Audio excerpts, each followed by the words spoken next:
વાલા વિદ્યાર્થી મિત્રો, ફરીથી એક વખત આપ સૌને આજના નમસ્કાર. નૈસર્ગિક સ્ત્રોતોના આપણા અભ્યાસને આપણે આગળ વધારીએ. આપણી આ ત્રીજી મુલાકાત અને આજે વાત કરશું આપણે આપણા ત્રીજા અગત્યના નૈસર્ગિક સ્ત્રોત વિશે. અગાઉ બે નૈસર્ગિક સ્ત્રોતો વિશે આપણે સમજૂતી મેળવી, સજીવોનો શ્વાસ હવા અને અદ્ભુત પ્રવાહી પાણી. આજે આપણે વાત કરશું મિનરલ રિચ સોઇલ, એટલે કે ભૂમિમાં ખનિજની પ્રચુરતા. જેમાં પાણી વિશે આપણે સમજ્યા અને વાત કરી કે સજીવોના અસ્તિત્વ માટે એક ખૂબ અગત્યનું પરિબળ એક પાણી છે. એવી જ રીતે કોઈ પણ જગ્યાએ જૈવ વિવિધતા નક્કી કરતું એક ખૂબ મહત્વનો ઘટક ભૂમિ પણ છે. કારણ કે સજીવોને એનું જીવનચક્ર પૂરું કરવા માટે જે કેટલાક ખનિજ તત્વો, પોષક તત્વોની જરૂર પડે છે, આ પોષક તત્વો એને ભૂમિમાંથી પ્રાપ્ત થાય છે. સૌપ્રથમ વનસ્પતિ આ પોષક તત્વોને ગ્રહણ કરે છે અને વનસ્પતિ મારફતે બાકીના સજીવોને આ ઘટકો પ્રાપ્ત થાય છે. પણ વિદ્યાર્થી મિત્રો, અહીં બે શબ્દોનો ભેદ બરાબર આપણે સ્પષ્ટ કરશું. એક શબ્દ છે ભૂપૃષ્ઠ અને બીજો શબ્દ છે ભૂમિ. ભૂપૃષ્ઠ એટલે શું? તો કે જે પૃથ્વીનું ઉપરનું સખત આવરણ છે એને ભૂપૃષ્ઠ કહેશું, કે જે વિવિધ પ્રકારના ખડકોથી બનેલું છે. અગ્નિકૃત ખડક છે, જળકૃત ખડક છે, વિકૃત ખડક છે વગેરે. પણ આ ખડકો છે ખનિજો ધરાવે છે, વિવિધ પ્રકારના ખનિજ આયનો આની સાથે રહેલા હોય છે. પણ જ્યાં સુધી આ ખનિજ તત્વો, પોષક તત્વો પથ્થરો સાથે સંલગ્ન છે ત્યાં સુધી એ સજીવોને પ્રાપ્ય બનતા નથી. તમે ક્યારેય કોઈ પથ્થરની અંદર ઉગેલી વનસ્પતિ નહીં જોઈ હોય. તમે કહેશો ક્યારેક જોઈ છે, પણ એ પથ્થરોની તિરાડ વચ્ચે જે માટી છે એને કારણે ઉગેલી હોય. એકલા પથ્થરની અંદર ઉગતું મોટું ઝાડ આપણે ક્યાંય જોઈ શકતા નથી. એ પથ્થરોમાં પોષક તત્વો છે, પણ એ પોષક તત્વો સજીવોને પ્રાપ્ય બનતા નથી. તો ક્યારે આ પોષક તત્વો સજીવોને પ્રાપ્ય બનશે? જ્યારે આ ખડકો વિઘટિત થઈ અને સૂક્ષ્મ કણોમાં રૂપાંતરિત થશે ત્યારે એને આપણે ભૂમિકણ કહેશું. અને આવા ભૂમિકણોની સાથે જ્યારે વનસ્પતિના મૂળ દ્વારા આ પોષક તત્વો ગ્રહણ થઈ શકે છે. બરાબર? તો જે ભૂપૃષ્ઠ છે એનું વિઘટન થઈ, એનું વિભાજન થઈ, એમાં જે મોટા ખડકો છે એનું સૂક્ષ્મ કણોમાં રૂપાંતર થઈ અને જે નાના કણોનું આવરણ તૈયાર થાય છે એ જ આપણી ભૂમિ અથવા તો મૃદા અથવા તો માટી અથવા તો જમીન જે કહીએ. અને એ જ મૃદા અથવા તો માટી અથવા તો જમીન એ સજીવોના જીવનનો આધાર છે એવું આપણે કહી શકીએ. બરાબર? તો સવાલ આપણો એ છે કે આ મોટા પથ્થરોમાંથી આ ભૂમિકણો કઈ રીતે તૈયાર થાય. પણ ભૂમિના નિર્માણની આ પ્રક્રિયાને સમજતા પહેલા એક વાત અહીંયા આગળ સ્પષ્ટ કરી લો. આપણે જે અત્યારે ચર્ચા કરી એમાં એક મહત્વનો પ્રશ્ન તમારે તમારી નોટબુકમાં નોંધ કરી લેવાનો છે પરીક્ષા માટે થઈને, અને એ છે કે ભૂમિ સજીવો માટે શા માટે આવશ્યક છે? સજીવોને ભૂમિ શા માટે જરૂર છે? એમાં આ બાબત ખાસ ધ્યાને લેવાની કે જ્યાં સુધી પોષક તત્વો, ખનિજ આયનો પથ્થરો સાથે સંલગ્ન છે ત્યાં સુધી એ સજીવો માટે પ્રાપ્ય નથી. આ પોષક તત્વો સજીવો માટે આવશ્યક છે, પણ એને ક્યારે પ્રાપ્ય બનશે? જ્યારે ભૂમિનું નિર્માણ થશે, જ્યારે આ ખડકો વિઘટિત થઈ અને સૂક્ષ્મ કણોમાં રૂપાંતરિત થશે ત્યારે આ પોષક તત્વો સજીવો માટે પ્રાપ્ય બની શકશે. બરાબર? તો આટલી વાત સમજ્યા પછી આપણે આગળની વાત કરીએ કે આ ભૂમિનું નિર્માણ કઈ રીતે થાય. આ બીજો અગત્યનો પ્રશ્ન છે. આજનો આપણા અભ્યાસમાં મુખ્ય જે બાબતોની આપણે ચર્ચા કરવાના છીએ એમાં પહેલી બાબત એ છે કે ભૂમિ શા માટે મહત્વની છે, શું અગત્ય ધરાવે છે, જેની વાત આપણે કરી.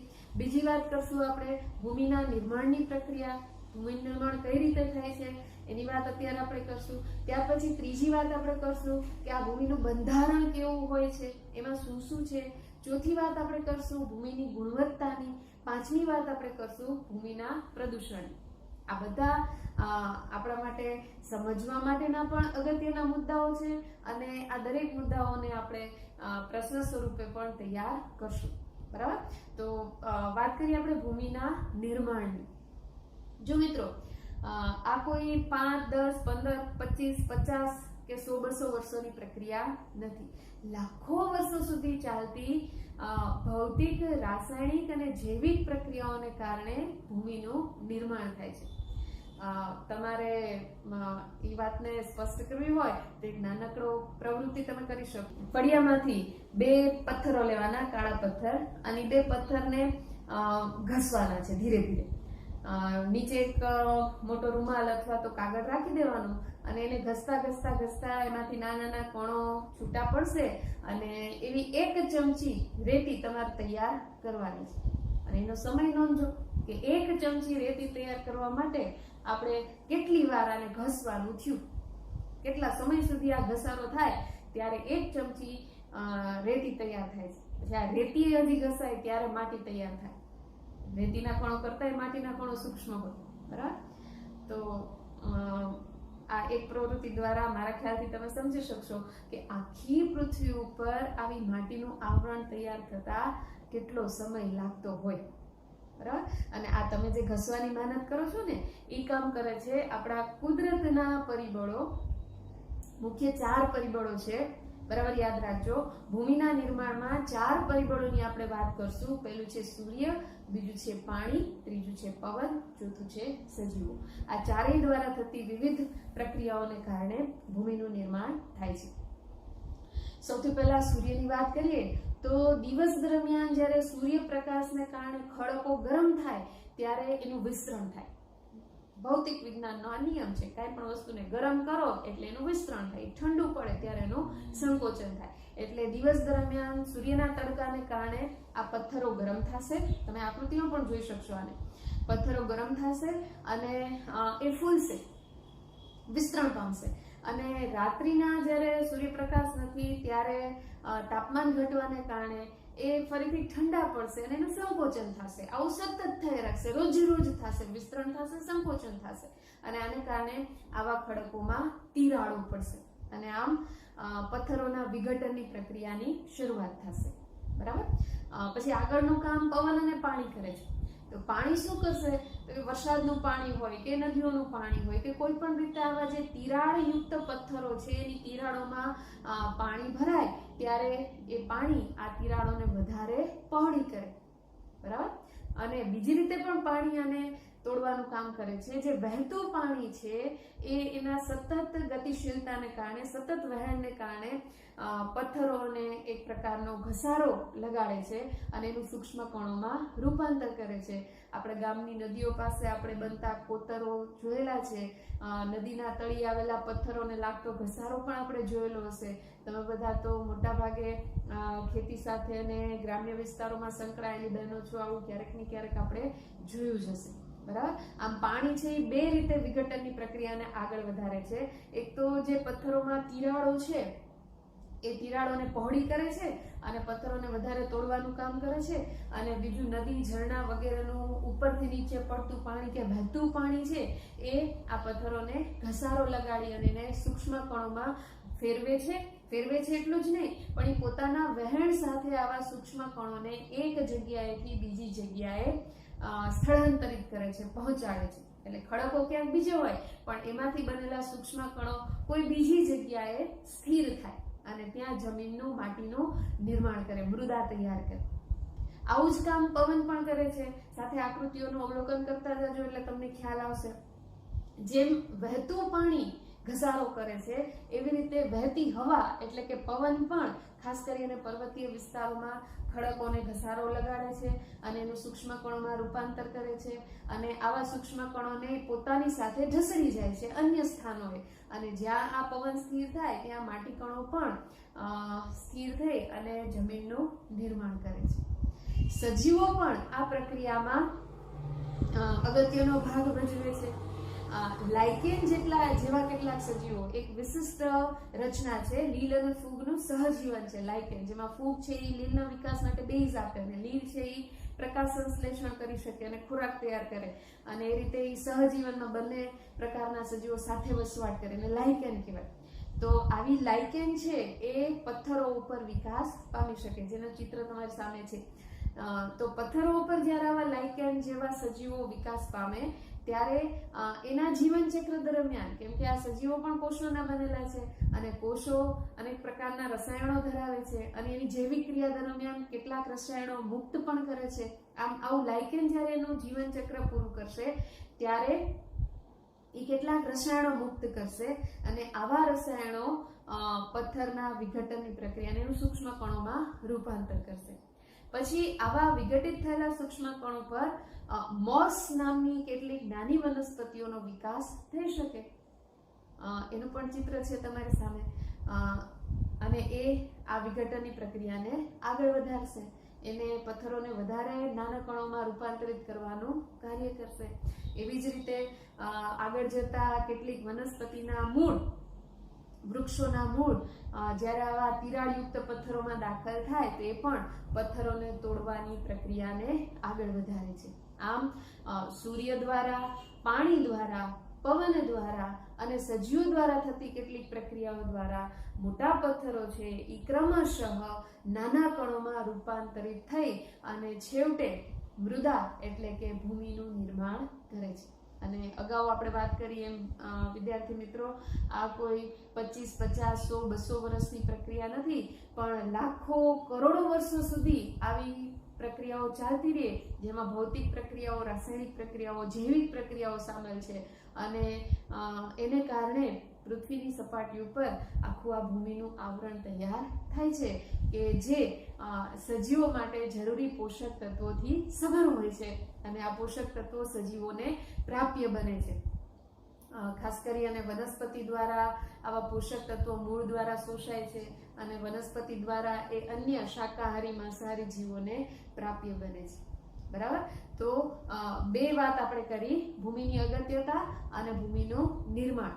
ત્રીજી વાત આવે છે કે આ રીતે જે ભૂમિ તૈયાર થઈ તો એ ભૂમિનું બંધારણ કેવું છે, એ ભૂમિ કેવી હોય. તમને જો ધ્યાન હોય તો સૌથી પહેલા હોમ સ્ક્રીન ઉપર આપણે એક ભૂમિની રચના દર્શાવતો ફોટોગ્રાફ જોયો હતો કે જેમાં વિવિધ સ્તરો છે. ભૂમિ છે એ વિવિધ સ્તરોની બનેલી હોય છે, જેમાં એને ખાસ કરી અને 4 સ્તરોમાં વહેંચેલું છે. હોરાઇઝન કહેવાય એને, હોરાઇઝન A, B, C અને D. જેમ નીચેની સપાટીએ જઈએ એમ મોટા કણો જોવા મળે. સૌથી નીચે મોટા પથ્થરો હોય, બેડરોક્સ કહેવાય એને, કે જ્યાં વનસ્પતિ સજીવોનો વિકાસ ન થઈ શકે. એની ઉપરના સ્તરોમાં એના કરતા થોડાક નાના પથ્થરો હોય, એની ઉપર નાના ભૂમિકણો છે. સૌથી ઉપર છે એ માટી કણો, જેને સૂક્ષ્મ કણો કહેવાય. આમ Horizon A, B, C, D વગેરે દ્વારા ભૂમિનું નિર્માણ થયેલું હોય છે. આ વસ્તુને આપણે પ્રાયોગિક રીતે પણ સમજી શકીએ અને એ પણ એક બહુ સિમ્પલ, સાદી પ્રવૃત્તિ છે જે તમે લોકો ચોક્કસ તમારા ઘરે આસાનીથી કરી શકશો. જ્યારે પણ હવે તમે ખેતરે કે વાડીએ કે બાગે જાઓ ત્યારે ચોક્કસ આ કામ કરજો. સવારથી સાંજ ગયા હોય તો એ થઈ જશે. માટી લેવાની છે થોડીક, આપણે ખેતરની માટી લઈએ અને એને એક પાત્રની અંદર, પાણીની અંદર ભેળવીએ. બને તો પાત્રને આપણે પારદર્શક પસંદ કરશું. કાચનું બીકર હોય તો ખૂબ સારું, ન હોય તો પ્લાસ્ટિકની બોટલ લઈ લેવાની અને જેટલી માટી લઈએ એના કરતાં લગભગ 5 ગણું વધારે પાણી લેવાનું અને એને બેને મિક્સ કરી અને પછી બીજું કાંઈ નથી કરવાનું, બસ રાખી દેવાનું છે. બરાબર? એને સ્થિર થવા માટે, સ્થાયી થવા માટે મૂકી રાખીએ. થોડા કલાકો સુધી આ રીતે એને સ્થિર થવા દેશું અને પછી એનું અવલોકન કરશું. અવલોકન કરતા આપણને જોવા મળશે, આકૃતિમાં પણ તમે જોઈ શકો છો અને જાતે કરીને પણ જોજો કે કેટલીક માટી છે એ તળિયે સ્થિર થઈ જાય છે, બેસી જાય છે. અને ધ્યાનથી જોશો તો તળિયે જે બેસી ગઈ છે માટી, એમાં પણ તમને કેટલાક સ્તરો જોવા મળશે. કેટલાક મોટા કણો છે એ સાવ નીચેના ભાગે જોવા મળશે અને એની ઉપરના ભાગે થોડાક એના કરતા નાના કણો જોવા મળશે. બીજું, જે ઉપરનું પાણી છે એ પાણી પહેલા તો ચોખ્ખું આપણે નાખ્યું હતું, પણ અત્યારે એ શુદ્ધ, ટ્રાન્સપરન્ટ, ચોખ્ખું નથી, ડોળું પાણી છે. મતલબ કે વધારે કેટલાક સૂક્ષ્મ કણો છે એ આ પાણીની અંદર પણ ભળેલા છે અને કેટલાક અન્ય પદાર્થો પાણીમાં દ્રાવ્ય થયેલા હોય, જેની આપણે રાસાયણિક ટેસ્ટ કરી શકીએ, જે તમે ઘરે નહીં કરી શકો. ક્યારેક અનુકૂળતા હશે તો આપણે સ્કૂલે પ્રયોગશાળામાં એ કરશું. એટલે કેટલાક કણો પાણીમાં ઓગળેલા પણ છે.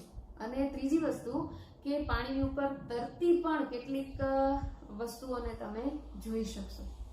બરાબર?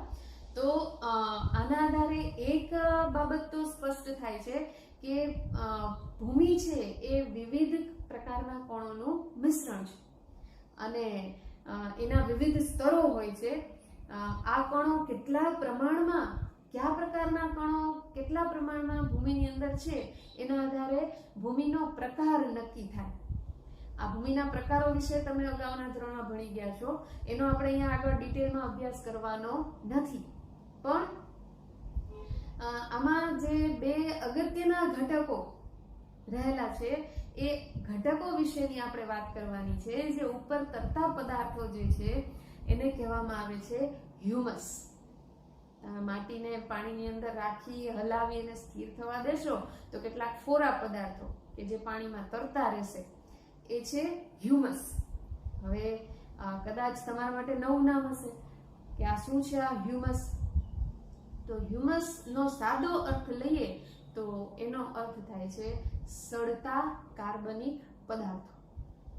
આ હ્યુમસ બહુ મહત્વની વસ્તુ છે બહેનો, યાદ રાખજો. આપણે આગળ ચર્ચા કરશું એટલે તમે એનું મહત્વ પણ સમજશો. પણ સડતા કાર્બનિક પદાર્થો એટલે કે સજીવના કેટલાક એકમો કે જે મૃત અવશેષો કે જે જમીનની અંદર ભળેલા હોય કે જેનું પર્યાવરણીય પરિબળોની અસરથી વિઘટન અને સડવાની પ્રક્રિયા આગળ વધે છે. કેટલાક બેક્ટેરિયા અને વિઘટકોની અસરને કારણે ખરી ગયેલા પાંદડા હોય કે તૂટી ગયેલી ડાળીઓ હોય વનસ્પતિની કે સુકાઈ ગયેલા ફૂલ હોય કે કોઈ મૃત કીટકોના અવશેષો હોય કે સજીવોનો કોઈ નકામો ભાગ હોય, આવી અનેક વસ્તુઓ જે જમીનમાં ભળતી રહેતી હોય એનું શું થાય? તો કે વિવિધ પ્રકારના સૂક્ષ્મજીવો અને બેક્ટેરિયા દ્વારા એનું ક્રમશઃ વિઘટન થાય. એ પણ જૈવ રાસાયણિક પ્રક્રિયાઓ જ છે. અને આવા પદાર્થોને સડતા કાર્બનિક પદાર્થો એટલે કે હ્યુમસ તરીકે ઓળખવામાં આવે. અને ભૂમિની અંદર રહેલું આ જે હ્યુમસ છે એ ભૂમિને નરમ અને પોચી બનાવે છે, છિદ્રાળુ બનાવે છે. આ સિવાય ભૂમિકણોની સાથે એનું જો સૂક્ષ્મદર્શકમાં અવલોકન કરવામાં આવે, થોડીક માટી લઈ અને એને તપાસવામાં આવે તો જમીનની અંદરના કેટલાક સૂક્ષ્મ જીવો પણ હોય છે, જે પણ તમે માઇક્રોસ્કોપિક ઇમેજ અહીં આગળ જોઈ શકો છો. એટલે આ હ્યુમસ અને આ સૂક્ષ્મ જીવો કે જે જમીનમાં ભળેલા છે, આ બંને જમીનને એક છિદ્રાળુતા આપે છે, નરમ અને પોચી બનાવે છે, જેને કારણે એ પાણી અને હવા ને ગ્રહણ કરવા માટે સક્ષમ બને છે. જે વરસાદનું પાણી અથવા તો આપણે ખેતરમાં જે પાણી પાઈએ એ જમીનમાં ઉતરવાની ક્ષમતા વધારે હોય. ભૂમિકણો વચ્ચેની ખાલી જગ્યા હોય તો એ ખાલી જગ્યામાં પાણી સમાઈ શકે, હવા સમાઈ શકે. અને ભૂમિકણો વચ્ચે રહેલું આ પાણી અને હવા છે એ ભૂમિની અંદરના જે સૂક્ષ્મ જીવો છે અને કેટલાક ઉપયોગી ફાયદાકારક સજીવો છે, અળસિયા જેવા, એને જરૂરી ઘટકો પૂરા પાડે છે. વનસ્પતિના મૂળને જે ઓક્સિજન જોઈએ, જે પાણી જોઈએ, એ આ ભૂમિકણો વચ્ચેની ખાલી જગ્યામાં રહેલા પાણી અને હવા દ્વારા પ્રાપ્ત થાય. પણ એના માટે ભૂમિકણો વચ્ચે ખાલી જગ્યા હોવી જોઈએ. એને છિદ્રાળુ જમીન કહેવાય. અને જમીનને છિદ્રાળુ બનાવવાનું કામ કરે છે આ હ્યુમસ અને સૂક્ષ્મજીવ. બરાબર? તો જમીનનો એવો વિસ્તાર, ઉપરની સપાટીનો એવો વિસ્તાર કે જે ભૂમિકણોની સાથે આવું હ્યુમસ અને સૂક્ષ્મજીવો ધરાવે છે એને ઉપરી ભૂમિ તરીકે ઓળખવામાં આવે. ફરીથી એક વખત, ભૂમિનો ઉપરનું સ્તર કે જે ભૂમિકણો ઉપરાંત હ્યુમસ અને સૂક્ષ્મજીવો ધરાવે છે એને ઉપરી ભૂમિ કહેવામાં આવે. અને આ હ્યુમસ નું પ્રમાણ કેટલું છે અને એ કેટલી ઊંડાઈ સુધી વિસ્તરેલું છે એના આધારે જમીનની ગુણવત્તા નક્કી થાય. હ્યુમસનું પ્રમાણ જેટલું સારું હોય એટલી એ જમીન વધારે ગુણવત્તાસભર કહેવાય અને એમાં વનસ્પતિનો વિકાસ સારી રીતે થઈ શકે. અને જ્યાં વનસ્પતિનો વિકાસ સારી રીતે થાય તો ત્યાં અન્ય સજીવો પણ ખોરાક મળી રહેવાને કારણે સારી રીતે વિકાસ પામી શકે. આમ જે તે સ્થળ ઉપર જૈવ વિવિધતા નક્કી કરતું આ અગત્યનું પરિબળ છે. જેમ ઉપરી ભૂમિની ગુણવત્તા સારી હશે એમ ત્યાં જૈવ વિવિધતા પણ વધારે સારા પ્રમાણમાં જોવા મળશે. બરાબર. આવો ટૂંકો પ્રશ્ન પૂછાઈ શકે મિત્રો કે ઉપરી ભૂમિ એટલે શું, અથવા તો ભૂમિની ગુણવત્તા નક્કી કરતું અગત્યનું પરિબળ કયું છે. બરાબર. તો આપણે જમીનની ગુણવત્તા અને એને અસર કરતા પરિબળો તરીકે હ્યુમસ અને સૂક્ષ્મ જીવોની વાત કરી. બરાબર. આગળની વાત કરવાની છે ભૂમિને થતા નુકસાનની. અને એઝ યુઝ્યુઅલ કોઈ પણ નૈસર્ગિક વસ્તુઓ હોય એને નુકસાન પહોંચાડવામાં જો સૌથી વધુ હાથ કોઈનો હોય તો એ મનુષ્ય દ્વારા થતી વિવિધ પ્રક્રિયાઓનો. તો મનુષ્ય દ્વારા થતી કેટલીક પ્રવૃત્તિઓ ભૂમિને નુકસાન પહોંચાડે છે અને એને બગાડે છે. આટલા અમૂલ્ય કુદરતી સ્ત્રોતને આપણે વેડફીએ છીએ. કઈ રીતે આપણે જમીનને નુકસાન પહોંચાડીએ છીએ એના કેટલાક પરિબળો છે. આકૃતિમાં તમે જોઈ શકો છો. એમાં પહેલી વસ્તુ છે હાઉસ હોલ્ડ વેસ્ટ, એટલે કે ઘરગથ્થુ કચરો.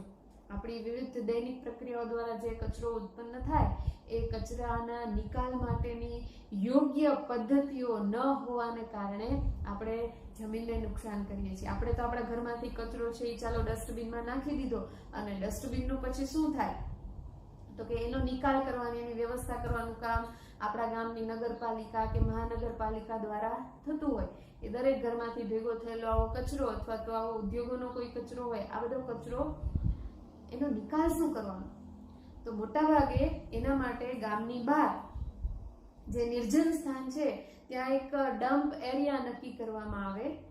એવી નકામી જમીન ક્યારેય નકામી નથી હોતી, પણ આપણે જેનો ઉપયોગમાં નથી લેતા એવી જમીનને નકામી જમીન એવું નામ આપણે આપી દઈએ અને આવો કચરો ત્યાં ઠાલવી દેવામાં આવે છે આખા ગામનો. અને રોજે રોજ આવા કચરાના ઠલવવાથી ત્યાં આખા કચરાનો મોટો ડુંગર થઈ જાય અને ત્યાં એને સડવા દેવામાં આવે. આને કારણે એ જમીન પછી વાપરવા લાયક રહેતી નથી. અન્ય પણ હાનિકારક અસરો જે કચરો ભેગો થાય ને એને સડવા દેવામાં આવે એને કારણે હવા દૂષિત થાય છે, પાણી દૂષિત થાય છે, એ તો અલગ વાત છે. પણ જમીન પછી કાયમ માટે એટલી નકામી બની જાય છે. એનો વધારે આપણે ડિટેલમાં અભ્યાસ અત્યારે નથી કરવાનો. એવી જ બીજી સમસ્યા છે પ્લાસ્ટિક વેસ્ટની. આ પણ આપણે જાણીએ છીએ કે એવી વસ્તુ છે આ પ્લાસ્ટિક કે જે વર્ષો સુધી વિઘટિત થતું નથી, એટલે જેટલી જગ્યાએ રોકશે એટલી જમીન નકામી. ત્રીજી વસ્તુ આવે છે માઇનિંગ, એટલે કે જમીન છે મિનરલ રીચ છે, ખનિજોથી સમૃદ્ધ છે અને જમીનમાંથી આવા અનેક પદાર્થોનો આપણે ઉપયોગ કરીએ છીએ. વિવિધ ધાતુ અને અધાતુ ખનિજો આપણે જમીનમાંથી મેળવીએ છીએ. લોખંડ છે કે એલ્યુમિનિયમ છે કે કોપર છે કે આ બધું મેળવવા માટે જમીનને ખોદીએ છીએ. ખનિજ તેલ છે, ખનિજ કોલસો છે, એના માટે પણ ખાણ ખોદાણની કામગીરી સતત ચાલતું હોય છે. ભૂગર્ભ જળ મેળવવા માટે પણ આપણે જમીનને ખોદીએ છીએ. કહીએ છીએ ધરતીમાં, પણ આપણા શસ્ત્રો સતત તૈયાર જ હોય છે આ ધરતીમાંને તકલીફ આપવાના, હેરાન કરવાના. હવે ક્યારે એમાં સુધારો થાય એ તો ખબર નથી. ક્યારે આપણી જીવન પદ્ધતિ સુધરશે અને આપણે એન્વાયરમેન્ટ ફ્રેન્ડલી બિહેવિયર કરી શકશું એ ખબર નથી. પણ જો એ દિશામાં થોડુંક પણ કામ કરીએ તો ઘણું છે. બરાબર છે. એના વિશે પ્રદૂષણ એના વિશેની વાત તો પછી કરશું, પણ આજે આપણે બીજા બે અગત્યના ભૂમિને નુકસાન પહોંચાડતા પરિબળોની ચર્ચા કરવાની છે. હાઉસહોલ્ડ વેસ્ટ, પ્લાસ્ટિક વેસ્ટ અને માઇનિંગ. એનો અભ્યાસ આપણે સિલેબસમાં નથી આપેલો, પણ એ સિવાય બીજી બે વસ્તુ છે એગ્રીકલ્ચર અને ઇરોઝન. એગ્રીકલ્ચર એટલે કે ખેતી. હવે ખેતી જમીનને કઈ રીતે નુકસાન કરે એ તો આપણને પહેલી દ્રષ્ટિએ એમ થાય કે એ તો બહુ સમજાતું નથી, પણ વધતી વસ્તીની ખોરાકની જરૂરિયાતોને પૂરી કરવા માટે ખેત ઉત્પાદન વધારવું જરૂરી છે. અને ખેત ઉત્પાદન વધારવા માટે આપણે ઉપયોગ કરીએ છીએ રાસાયણિક ખાતરોનો, અને આ ખાતરો છે એ ઝડપથી છોડને પોષક તત્વો પૂરા પાડશે અને છોડનો વિકાસ સારી રીતે થશે, વધુ ઉત્પાદન મળશે, એટલે આપણે એનો ઉપયોગ કરીએ છીએ. અને પછી આ જે છોડ છે એના રક્ષણ માટે જંતુનાશકો વાપરીએ છીએ. આવા જંતુનાશકો અને રાસાયણિક ખાતરો ટૂંકા ગાળા માટે તો આપણને ખૂબ ફાયદાકારક અને ખેત ઉત્પાદન વધારતા લાગે, પણ એનો કેટલોક ભાગ છે એ જમીનમાં જ પડ્યો રહે છે અને જમીનની છિદ્રાળુતા નો નાશ કરે છે. આગળ જે આપણે વાત કરી કે જમીન જેટલી છિદ્રાળુ હશે એટલી એ ફળદ્રુપ બનશે અને એમાં વનસ્પતિનો વિકાસ સારી રીતે થઈ શકશે. પણ આ ખાતરો છે એનો અવિચારી ઉપયોગ અથવા તો અવૈજ્ઞાનિક ઢબે થતો ઉપયોગ એ જમીનને એની છિદ્રાળુતા નાશ કરે છે. એની સાથે સાથે એ જમીનના જે ઉપયોગી સૂક્ષ્મ જીવો છે એનો પણ નાશ કરે છે, જેને કારણે અળસિયા જેવા કેટલાક આપણા ફાયદાકારક સજીવો છે કે જે જમીનની અંદર એના પોષક તત્વોના પુનઃચક્રીયકરણમાં અગત્યનો ભાગ ભજવે છે, જમીનની છિદ્રાળુતા જાળવી રાખે છે અને એ રીતે જમીનને ફળદ્રુપ બનાવે છે. આવા અળસિયાઓ પણ નાશ પામે છે અને થોડા જ સમયમાં આ જમીન પડતર અથવા તો બિન ઉપજાઉ બને છે, નકામી બને છે. તો આ રીતે જમીનમાંથી ઉપયોગી ઘટકો દૂર થવા અથવા બિનઉપયોગી ઘટકો ઉમેરાય અને જમીન નકામી બને અને એની જૈવ વિવિધતા નાશ થાય એને આપણે જમીનનું પ્રદૂષણ કહી શકીએ. બરાબર. તો આ રીતે ટકાઉ ખેતી જો ન કરવામાં આવે તો ખેતરની જમીન છે એ ટૂંકા ગાળામાં નકામી બની શકે. બીજું જ આવું જમીનને નુકસાન પહોંચાડતું એક પરિબળ છે જમીનનું ધોવાણ અથવા તો ઇરોઝન એને કહેવાય અથવા તો ક્ષરણ તરીકે ઓળખવામાં આવે. શું છે આ ધોવાણ અથવા તો ક્ષરણ? આપણે આગળ વાત કરી ઉપરી ભૂમિ કે જે વનસ્પતિના વિકાસ માટે જરૂરી છે અને ઉપરી ભૂમિની ગુણવત્તા જમીનની ગુણવત્તા નક્કી કરે છે. હવે જમીનના નિર્માણની જે પ્રક્રિયા છે એમાં પવન અને પાણી જે ભાગ ભજવે છે એ જ પ્રક્રિયાને કારણે જમીનને નુકસાન પણ થાય છે.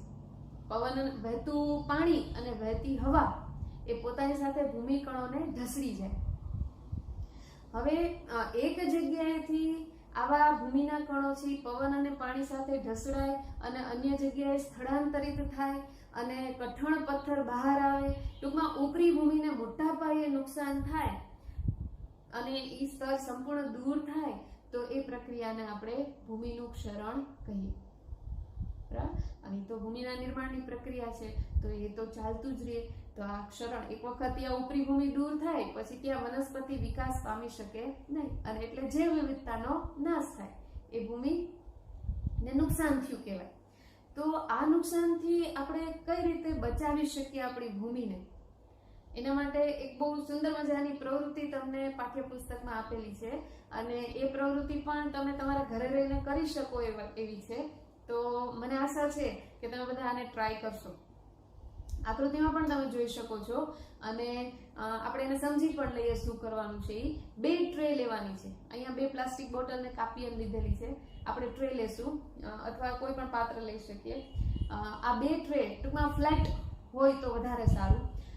આ બે ટ્રે છે એમાં આપણે સરખી માટી લેશું, પણ એકની અંદર આપણે નાના છોડ વિકસાવશું. હમણાં પેલું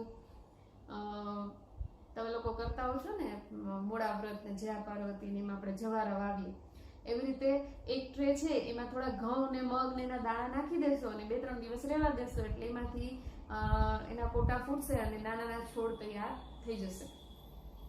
તો એક ટ્રેમાં આપણે વનસ્પતિ ઉગાડેલી છે, બીજી ટ્રેમાં આપણે કોરી માટી ખાલી માટી રાખશું એમને.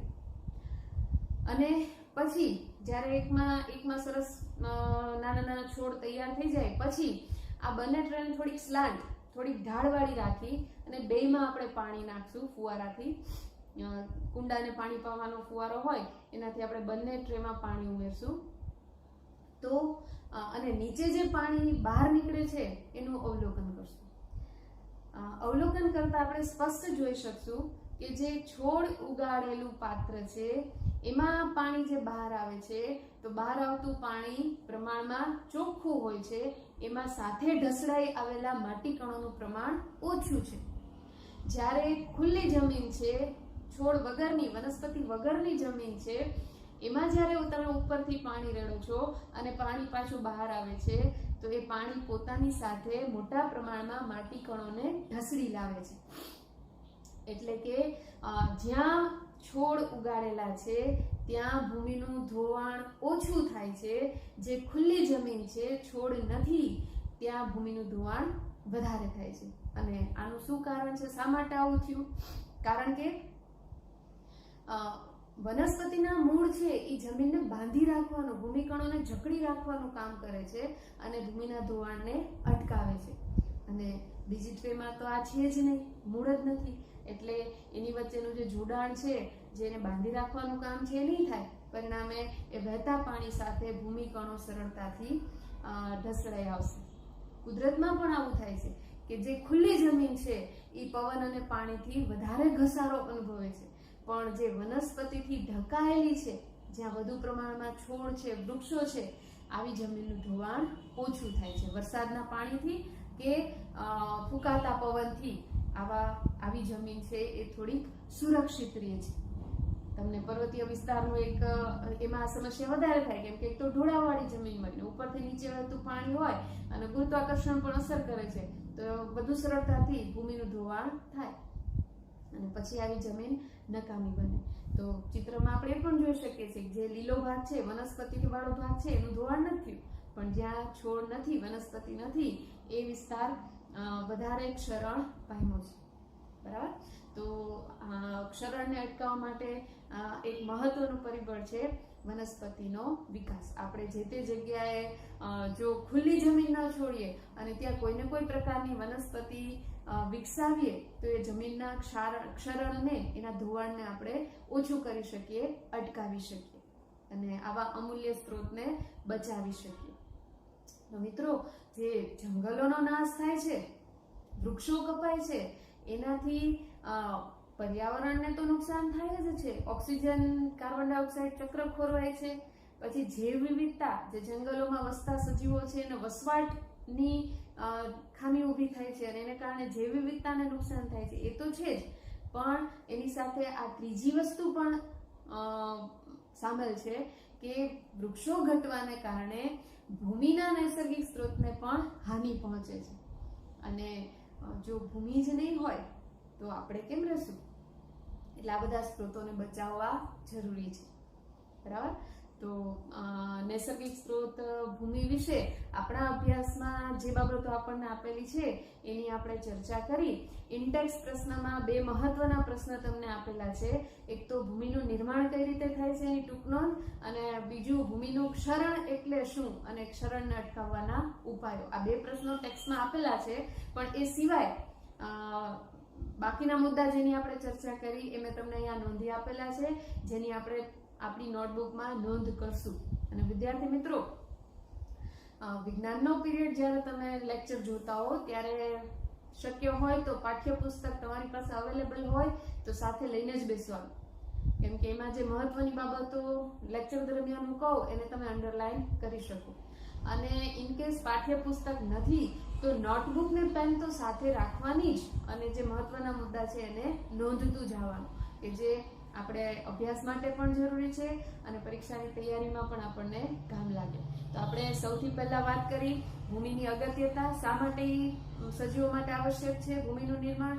બીજી વાત કરી ભૂમિના નિર્માણની પ્રક્રિયા, જેમાં સૂર્ય, પાણી, પવન અને સજીવો દ્વારા થતી વિવિધ પ્રક્રિયાઓની આપણે વાત કરી. ત્રીજી વાત કરી આપણે ભૂમિના બંધારણની, ભૂમિનું બંધારણ કેવું હોય. ચોથી વાત કરી આપણે ભૂમિની ગુણવત્તા, જેમાં ઉપરી ભૂમિની હ્યુમસની વાત કરી, સૂક્ષ્મજીવોની વાત કરી. ત્યાર પછી ચોથી વાત કરી આપણે ખાતર અને જંતુનાશકો દ્વારા ભૂમિને કઈ રીતે નુકસાન પહોંચે છે. પાંચમી વાત આપણે કરી ભૂમિના ક્ષરણ એટલે કે ભૂમિના ધોવાણની વાત કરી અને એ ધોવાણ કઈ રીતે અટકાવી શકાય. બરાબર, તો તમે આ બધું બરાબર સમજ્યા હશો એવી આશા રાખું અને સાથે સાથે એ રીતે તૈયાર કરશો એવી મને શ્રદ્ધા છે. આપણા ભૂમિ અંગેના અભ્યાસને આપણે અહીંયા આગળ આજની ચર્ચા આપણે અહીંયા પૂરી કરીએ છીએ. હવે પછીની વાતમાં આપણે ભૂજૈવ રાસાયણિક ચક્રો અંગે ચર્ચા કરશું.